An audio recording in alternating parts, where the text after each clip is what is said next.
এই পৰ্যন্ত সৰ্বমুঠ ৯৫,০০০ লোকে বা পৰিয়ালে লগত কেইখনমান থাকিব 96,842 ৯৬,৮৪২টা পৰিয়ালে এই ধনৰাশি ১৫,০০০ টকাৰ ধনৰাশি লাভ কৰিছে।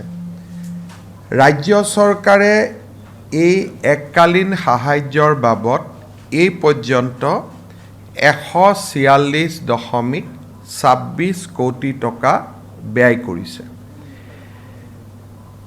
এই ১৫,০০০ টকাৰ আৰ্থিক অনুদানৰ প্ৰক্ৰিয়া প্ৰায় শেষ হৈছে যদিও শিৱসাগৰ বিধানসভা সমষ্টিৰ ৩,০০০ লোকৰ এক তালিকাৰ অনুসন্ধান চলি আছে। হয়তো তৃতীয় পৰ্যায়তো আমি আৰু ৩-৪ হাজাৰ পৰিয়ালক এই আৰ্থিক সাহায্য আগবঢ়াব লাগিব। সেয়েহ'লে আমি ১৫,০০০ টকাকৈ আৰ্থিক সহায় আগবঢ়োৱা পৰিয়ালৰ সংখ্যা প্ৰায় ১ লাখলৈ বৃদ্ধি হ'ব।